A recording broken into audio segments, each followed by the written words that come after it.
नमस्कार, आपका स्वागत है। मैं हूं आपके साथ ज्योति निषाद। आज बात करेंगे विकास की। हरियाणा की सत्ता में है सैनी सरकार और सवाल ये है कि क्या हरियाणा में विकास की गाड़ी सही दिशा में दौड़ रही है या फिर बस सियासी मोड़ ले रही है। हरियाणा की राजनीति इस वक्त एक नए दौर में है। मुख्यमंत्री नायब सिंह के नेतृत्व में सरकार अब अपने कामकाज के लगभग 1 साल पूरे कर चुकी है। दावा है कि हर जिले में विकास, हर गांव में बदलाव और हर वर्ग के लिए राहत है। सरकार का कहना है कि सैनी मॉडल ने हरियाणा को नई रफ्तार दी है। नई सड़कें बनी, बिजली की सुविधा बेहतर हुई, शिक्षा में सुधार हुआ और महिलाओं को आत्मनिर्भर बनाने की दिशा में ठोस कदम उठाए गए। लेकिन विपक्ष यानी कांग्रेस सवाल उठा रही है कि क्या ये विकास केवल कागजों और मंचों तक सीमित है। क्या रोजगार, शिक्षा और किसान कल्याण जैसे बड़े दावे धरातल पर उतरे हैं या फिर जनता अब भी वही सवाल पूछ रही है कि विकास कहां है। तो आज इस चर्चा में हम जानेंगे कि क्या सैनी सरकार ने हरियाणा को विकास की नई पहचान दी है। क्या युवाओं, किसानों और महिलाओं के सपने को पंख मिल गया है या फिर ये सरकार पोस्टर और भाषणों में ही विकास दिखा रही है।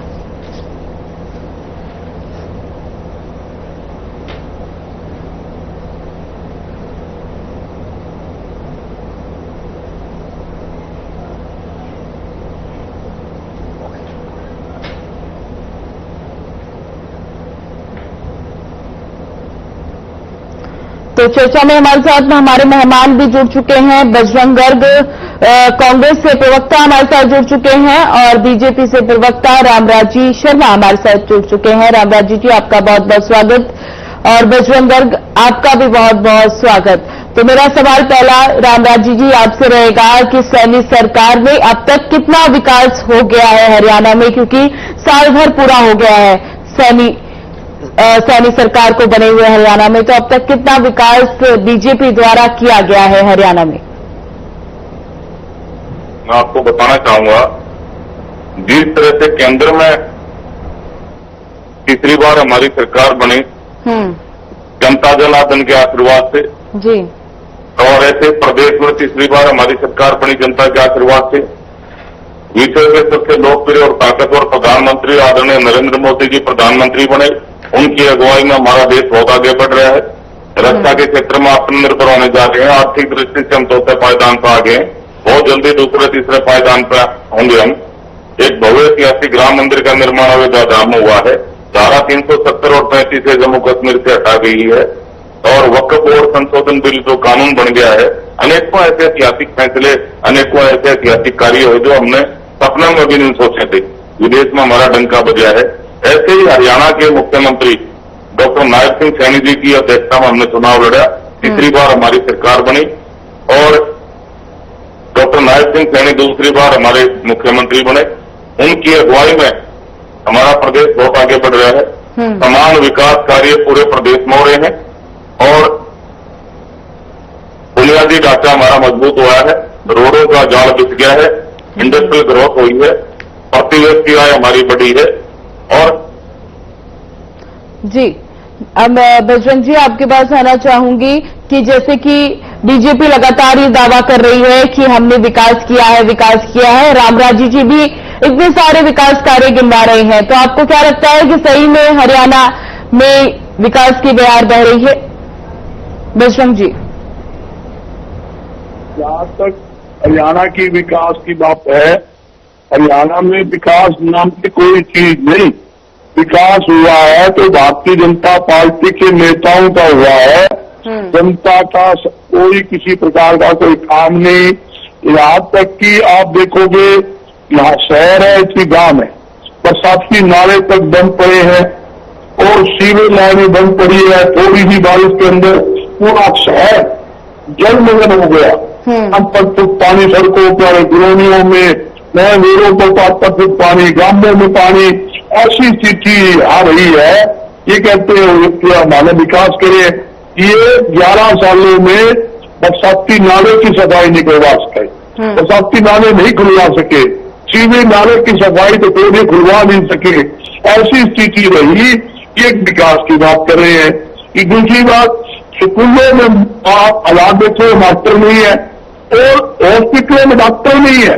ऐसी स्थिति तो हरियाणा के अंदर है। स्कूलों के अंदर बच्चों के लिए मूलभूत सुविधा नहीं है, बच्चों के लिए बैठने के लिए बेंच तक नहीं है, बिल्डिंग की बिल्कुल हालत आप देखोगे, देखते रह जाओगे। सरकारी स्कूल का रिजल्ट सुनने में ऊपर रिजल्ट आता है, ये कहते हैं हमारा विकास हो रहा है। हॉस्पिटलों में किसी प्रकार की मूलभूत सुविधा नहीं है, वेंटिलेटर की मशीनें नहीं है। एक आदमी जहां वेंटिलेटर मशीन साल में आई, आज 8 साल होगी, बंद पैकेट पड़ा है, जम्मू कमरा के अंदर खराब हो रहा है। क्यों? चलाने वाला नहीं है, उसका जो चलाने वाला डॉक्टर है वो वहां मुफ्ती नहीं। 8 साल से 3 का कितना फोर मैंने देखा तो दम बड़ी खराब हो गई। ऐसी भी ये बोलते विकास हो रहा है, किसका विकास हो रहा है आपके सामने? ये किसका विकास आप बोलते हो? बेरोजगार सड़कों पे है, सरकारी कर्मचारी इनके जो खुद के है वो सर के ऊपर है। ऐसी हालात हो रहे हैं हरियाणा के अंदर। आपको क्या बताएं, आज धान की परचेज चल रही है, कहाँ है धान की परचेज? किसान बच्चे खा रहा है, धान की परचेज नहीं। मुख्यमंत्री झूठी घोषणा करते हैं 3100 रुपए क्विंटल धान खरीदूंगा किसान की, तो ओपन जैसे के अंदर कहा आज 2389 रुपए एमएसपी है। जहां तक की बीजेपी के नेता हमारे कांग्रेस के अपने किसान के साथ किसान नेता है, उनकी बड़ी इज्जत करता हूं, मेरे साथी है, मगर इनसे अपील करूं आपके चैनल के माध्यम से, आप सरकार से बात कीजिए। 3100 रुपये आपने घोषणा की, मुख्यमंत्री ने घोषणा की, पूरी 3100 रुपये ले रहे, आपने वायदा किया, इसे वायदा पूरा कीजिए। 2389 की एमएसपी होने के बावजूद भी 200, 300, 400 रुपये क्विंटल किसान को धान के कम मिल रहे हैं। बारिश आ चुकी है, धान किसान की फिर मंडियों में गिल्ली हो चुकी, बाजरा गिल्ला हो गया। 2775 रुपये एमएसपी बाजरा का है। बाजरा कितना कम निकला है? 1000 रुपये से लेके 1400 रुपये क्विंटल तक कम बाजरा किसान का मजबूरी पे पौने दम के अंदर बेच रहे हैं। मंडियों में जाके चले जाओ, मैं झज्जर गया, उत्तर गया, कुरुक्षेत्र गया, करनाल गया, जाखिर गया, फतेहाबाद गया, नरवाना गया, जींद गया, मैं अपना स्टेशन गिराओ, आदमपुर, सीमान, हर मंदिर में जाकर आया। हालात क्या है? किसान रो रहे, ये कहते हैं यदि हम किसान की अपेक्षी है, हम विकास कर रहे हैं। और देखिए उन्होंने एक नया प्रोग्राम जारी कर दिया मंडी के आड़तियों को उजाड़ने के लिए। जो सरसों की परचेज हम कराते हैं, सरसों की परचेज वो मंडी के आड़ती के माध्यम से होती थी, नरमा की परचेज मंडी के आड़ती के माध्यम से होती थी। वो परचेज भी यूँ कह रहे हैं तुम सिद्धि करेंगे, सरकारी एजेंसियां करेंगी, और मंडी के आपको बढ़ाई जा रहे हैं। मंडी के आरती को रोड भी आप दुकानें देगी, और मत कहते हैं आज हमको ओपन आरती के माध्यम से ना लेके हम तो सरकारी एजेंसी के माध्यम से लेकिन मंडी की आरती बर्बाद हो गई। किसान और आरतियों का तेली दामन का साथ है। किसान रात को 12 बजे भी अपनी फसल लेगा मंडी के आरती के पास आता है, लेन देन करता है, और आप उनको बर्बाद करना चाहते हैं। अरे मंडी का आरती बर्बाद हो गया, मंडी बंद हो गई तो बड़ेदार बर्बाद हो जाएंगे। अकाउंटेंट है, मुनीम है, हजारों लोग लगे हुए हैं, तो कहाँ जाएंगे? सोचने की बात है। ये नए बर्बाद, नए कानून कहते हैं हम तो सबकी बराबरी की पार्टी है, हम खर्चे अच्छा काम कीजिए, हम आपके साथ है। आप कानून नहीं लोगे, हम आपके साथ है। 3100 रुपये जो मुख्यमंत्री ने धान की घोषणा की हुई है, मुख्यमंत्री अगर 3100 देगा, सबसे पहले स्वागत करने वाला हरियाणा के अंदर जमींदार जरूर होगा, तो आप स्वागत करूंगा मुख्यमंत्री का। मगर झूठे गोए, झूठ के फुहारे छोड़ने बंद कर दीजिए। किसानों को, जनता को, व्यापारियों को गुमराह करना छोड़ दीजिए। जो आपने घोषणा की है पहले वही मांग करो, उसको ही पूरी कर दे, और तो जो छोड़ दिए तो मुख्यमंत्री ने घोषणा की है वो पूरी कर दे, कोई दिक्कत ही नहीं है। और तो घोषणा पूरी बता दो, हमने ये घोषणा पूरी कर दी, हमने ये काम पूरा कर दिया, कहते कहते खड़े 700 किसान इनके राज में शहीद हो गए। आपके सामने मुख्य मुकदमे फिलहाल जेल में आदमी किसान बैठते हैं, लाठी चार्ज इन्होंने करे, आंसू गैस के घोड़े इन्होंने डाले, पानी छोड़ा किसानों ने ऊपर इन दिनों भी मैं ये पूछना चाहता हूँ, और फसल पड़ी है, मंडियों में पड़ी है, खेतों में पड़ी है, धान की पड़ी है, बाजरा की पड़ी है, कौन जिम्मेवार? ये फसल खराब होगी, कौन जिम्मेवार? कौन? आप परचेज भी नहीं कर रहे, जब तुझे दे ही नहीं रहे, तो आप कहते हैं हम पेशी हो, तो कैसे पेशी हो? या तो किसानों से दुआ दो कि हाँ हम खुश हैं, 31 खराई थे, हमें 31 को नहीं चाहिए, हम मान जाऊंगा। मैं हर चीज को ये मानने नहीं तैयार हूं। मैं शर्मा जी का बड़ा आदर करता हूं, शर्मा जी आप हमारे साथी हो, किसान नेता हो, आपसे हाथ जोड़ के अपील है, आप मुख्यमंत्री की बात कीजिए। मुख्यमंत्री जी आपने 31 देना किसान को वायदा किया था। मैं किसान नेता हूं, मैं किसानों भी जानना रखता हूं, किसान मुझे टोकते हैं, 31 दीजिए, हम शर्मा जी आपका भी आदर करेंगे, आपका भी स्वागत करेंगे और सरकार का भी करेंगे और मुख्यमंत्री का भी करेंगे। मगर किसान की सोच ये, किसान बिल्कुल आज बर्बादी के करार पर है, मंडियां बंद होने के करार के ऊपर है, पड़ेदारों को मजदूरी टाइम पर नहीं मिल रही, बड़ी भारी दिक्कतें आई हुई है। जो प्रैक्टिकल बात मैं राजनीति याद नहीं करता, ना मेरी राजनीति सोच है, मैं सोचता हूँ हर वर्ग को सरकार के माध्यम से राहत मिले। मेरी यही उम्मीद करता हूँ, सरकार हर प्रकार की जो बातें हैं, जो उन्होंने घोषणा की है, उसको वो पूरा करेगी। यही मेरी उनसे, सरकार से, मुख्यमंत्री से, आपके चैनल के माध्यम से हाथ जोड़ के अपील है, इसको मैं किसी प्रकार की राजनीतिक मत समझिए। मैं ये कहना चाहता हूँ। जी बजरंग जी, रामराजी जी आपके पास आना चाहूंगी। जैसा कि बजरंग जी ने बताया कि जो बीजेपी द्वारा एमएसपी घोषित की गई थी, उस पर धान की खरीद नहीं हो रही है, उस 3100 रेट जो था वो रखा गया था, लेकिन जो धान की खरीद है वो 1800, 1900, ज्यादा से ज्यादा 2100 में हो रही है। और ये बात बीजेपी कहती थी कि किसान हमारे भाई हैं, हम किसानों को साथ लेकर चलते हैं, कदम से कदम मिला के चलते हैं। तो फिर जो कहा गया उस पर काम क्यों नहीं किया जा रहा है? रामराजी जी, विकास की गाड़ी हमारी 3 गुना ज्यादा स्पीड से दौड़ रही है और माननीय मुख्यमंत्री जी जापान गए हुए हैं।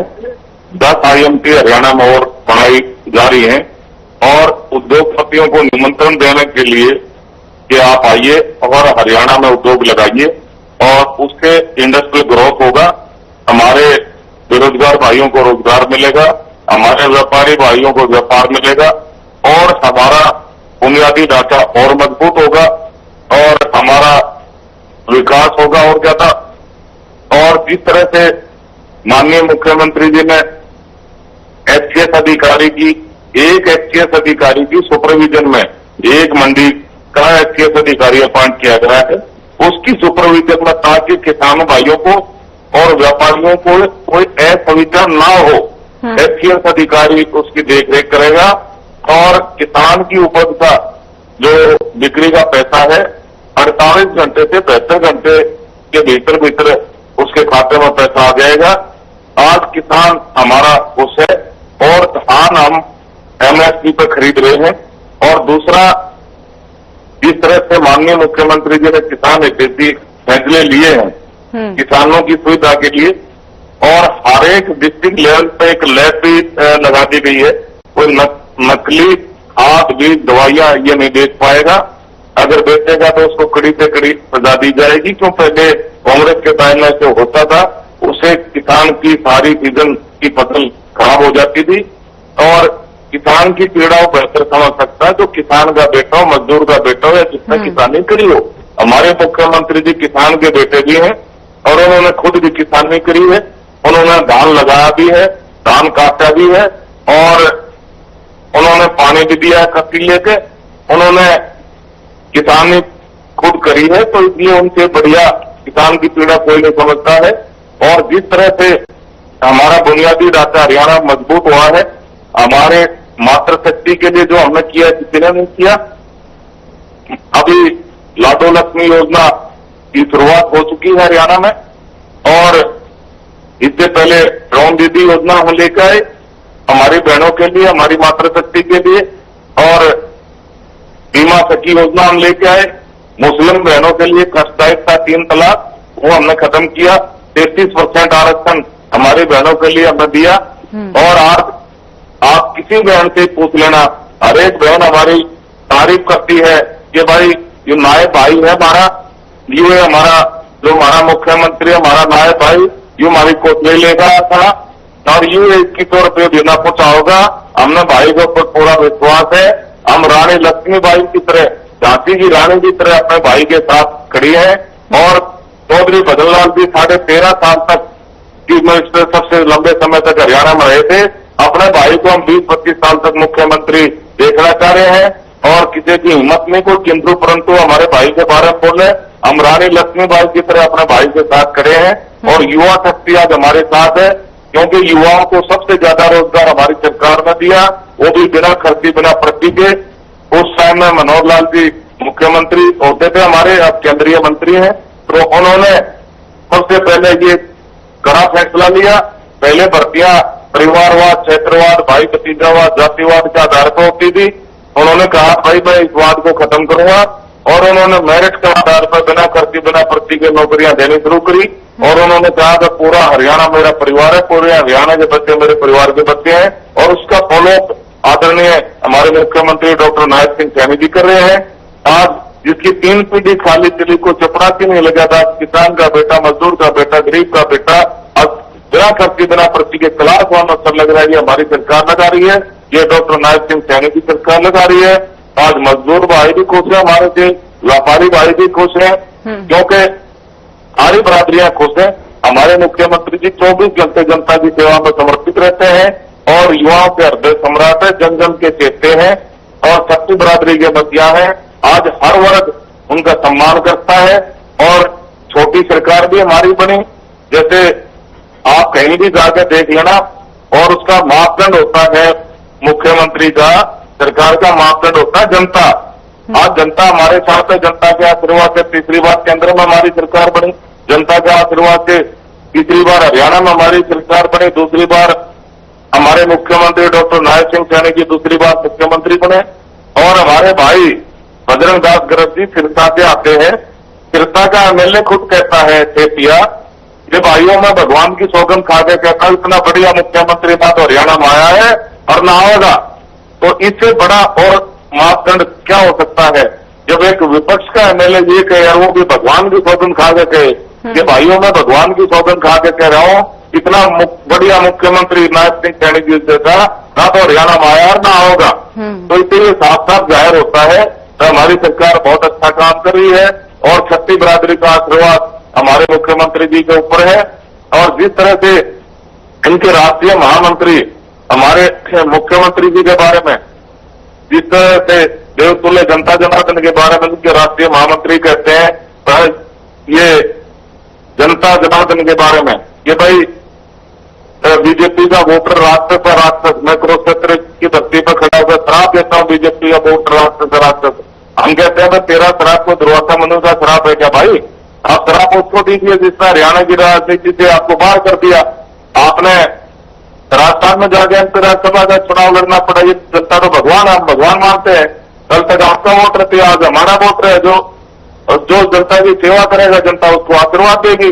और हमारे विश्व के सबसे लोकप्रिय और ताकतवर प्रधानमंत्री आदरणीय नरेंद्र मोदी जी ने भारत को विकसित राष्ट्र बनाने का 2047 तक एक सपना देखा है, उसको साकार करने में हमारे मुख्यमंत्री डॉक्टर नायब सिंह सैनी जी लग रहे हैं और हरियाणा विकसित राज्य की ओर अग्रसर है। और इस तरह से अब बहुत एक पूरे हिंदुस्तान का सबसे बड़ा मिल्क प्लांट रोहतक में लगा है। यह भी अपना आप में उदाहरण है और इसे न केवल एनसीआर में बल्कि पूरे हरियाणा में, पूरे देश में हमारा दूध दही जाएगा, हमारी छाछ जाएगी और हमारा घी जाएगा और हमारे दूध से बड़े प्रोडक्ट पूरे हरियाणा के पूरे हिंदुस्तान में भी बेचे जाएंगे। ये अपना अपना उदाहरण है, ये अपना आप में हमारे लिए गौरव की बात है। और जिस तरह से इंडस्ट्रियल ग्रोथ हो रहा है और माननीय मुख्यमंत्री जी इन्वेस्टरों को वहां आकर्षित करने के लिए, उनको निमंत्रण देने के लिए जापान गए, उन्हें निश्चित रूप से इसके सार्थक परिणाम होंगे। और जिस तरह से मुख्यमंत्री जी लगे हुए हैं और हमारा प्रदेश अग्रसर है, हमारे प्रदेश में जिस तरह से छत्ती बरादरी खुश है और प्रति व्यक्ति आय बढ़ी सही है तो मैं समझता हूं कि अपना आत्मोदान है। आप कांग्रेस को देख लेना। और मैं मेरे भाई बजरंग दास गर्ग जी को मैं फिर आपको इनसे पूछना चाह रहा हूं आपके माध्यम से कि आपके टाइम में भर्तियां किस आधार पर होती थी? आप सत्ता के रहने वाले हो, वहां पर जी रामराजू जी, आपके सवालों का जवाब हम बजरंग जी से जानेंगे। बजरंग जी, जैसा कि रामराजू कह रहे हैं कि महिला के क्षेत्र में सैनी सरकार में बहुत ज्यादा काम हुआ है, तो आप मानते हैं कि अभी जो हाल ही में लाडो लक्ष्मी योजना सरकार द्वारा शुरू की गई है और महिला सुरक्षा भी हरियाणा में काफी अच्छी है, तो आपको क्या लगता है कि ये जो दावा किया जा रहा है बीजेपी की ओर से वो ठीक है या फिर सिर्फ आंकड़े कुछ और बताते हैं?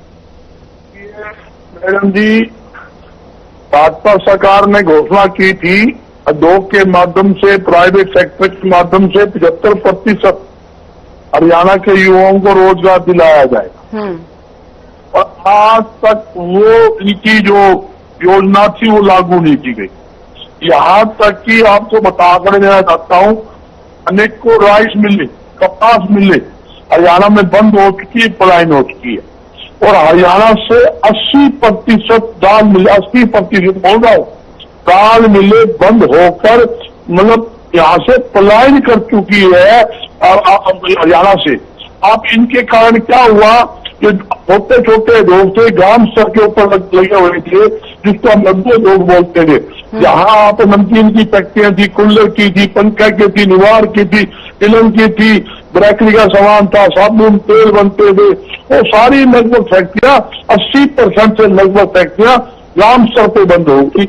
लाखों हमारे युवा माताएं बहनें बेरोजगार होगी। ये रोजगार देने की बात करते हैं।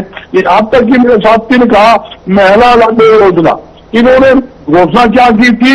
आप घोषणा पत्र उठा के देख लो, हरेक महिलाओं को, प्रत्येक महिलाओं को इसका लाभ देंगे, मगर गरीब से नीचे लोगों महिलाओं को सिर्फ इनको में जोड़ा गया, बाकियों को दरकिनारे कर दिया। ये भी महिलाओं के साथ इन्होंने धोखा किया है। मैं कहना चाहता हूं कि दो आप घोषणा करते हो और घोषणा पूरी करो। आप घोषणा करते हो कुछ, कहते हो कुछ, करते हो कुछ, और लागू होता नहीं। ये बार बार एक ही बात का स्थिति है। इन्होंने आड़तियों की आड़त घटा दी, जो 2.5% 3 साल से मिलती आ रही थी, उसको भी इन्होंने कम कर दिया। एक आइटम है, ये कहते हैं हमने इन्होंने राहत दे दी, फलाने को राहत दे दी, महिलाओं को दे दी, युवाओं को दे दी। कौन से युवाओं को आपने राहत दे दी? आप जो प्राइवेट सेक्टर की बात करते हो, आपने उद्योग की बात करी, भाई हमने वो उसके लिए योजना ला रहे हैं, उद्योग बढ़ा रहे हैं। अरे भाई उद्योग बढ़ रहे हैं तो बेरोजगारी कहां से आ गई? इसका मतलब उद्योग नहीं बढ़े। आप पानीपत में चले जाओ, टैक्स तो बढ़ा दो पानीपत का, आप पता करो कितनी फैक्ट्रियां बंद होगी जो गरीब मोहल्ला के अंदर घरों में छोटी फैक्ट्री सब बंद हो चुकी। फुटवेयर की इंडस्ट्री आप चाहे तो नहीं करो, बाबरगढ़ के अंदर कितने फुटवेयर की फैक्ट्री बंद हो गई है। आप चले जाओ जो हक आता है पढ़ाई बोर्ड का यमुनानगर के अंदर, वहां तो इतना बुरा हाल है। 40% पढ़ाई बोर्ड की जो फैक्ट्रियां हैं वो बंद हो चुकी है। वहां बर्तन के फर्म है, वहां तसल्ली कर लो। मैं आग्रह दे रहा हूं कि मैं इस लाइन से जुड़ा हुआ हूं, इसलिए मैं आग्रह दे रहा हूं कि क्या स्थिति आज हरियाणा के अंदर है, ये समझने की बात है। कैसे लोग बढ़ेंगे? आपने तो सस्ती जमीन उद्योगपति को देने की बात नहीं गई तो कैसे लोग बढ़ेंगे? तो इतनी सस्ती आप नहीं कर रहे। बिजली का आपने रेट बढ़ा दिया, 165 रुपए फिक्स चार्जिंग था, आपने 290 रुपए कर दिया। कितना % बढ़ा दिया? आप सोच नहीं सकते। आप कहां से जो लगेंगे? बिजली के रेट घरेलू आपने बढ़ा दिए, दुकानदार के आपने बढ़ा दिए, उद्योगपति के आपने बढ़ा दिए। जी, हमारे पास समय की कमी होने के कारण इस चर्चा को हमें यहीं खत्म करना पड़ेगा। बजरंग जी, बहुत बहुत धन्यवाद आपका। रामराजू जी, आपका भी बहुत बहुत धन्यवाद। तो जैसा कि सैनी सरकार बनने के बाद बीजेपी लगातार दावा कर रही है कि हमने हर क्षेत्र में विकास किया है, चाहे वो सड़क व्यवस्था हो, महिला सुरक्षा हो, रोजगार हो, युवाओं के बारे में हो, किसानों के बारे में हो, हमने हर चीज को लेकर हमने बदलाव किया है, विकास किया है। लेकिन वहीं दूसरी ओर विपक्ष का कहना है कि सिर्फ विकास जो है कागजों तक सीमित है, धरातल पर कोई विकास नजर नहीं आ रहा। फिलहाल आज के इस चर्चा में बस इतना ही। बने रहे हमारे साथ। नमस्कार।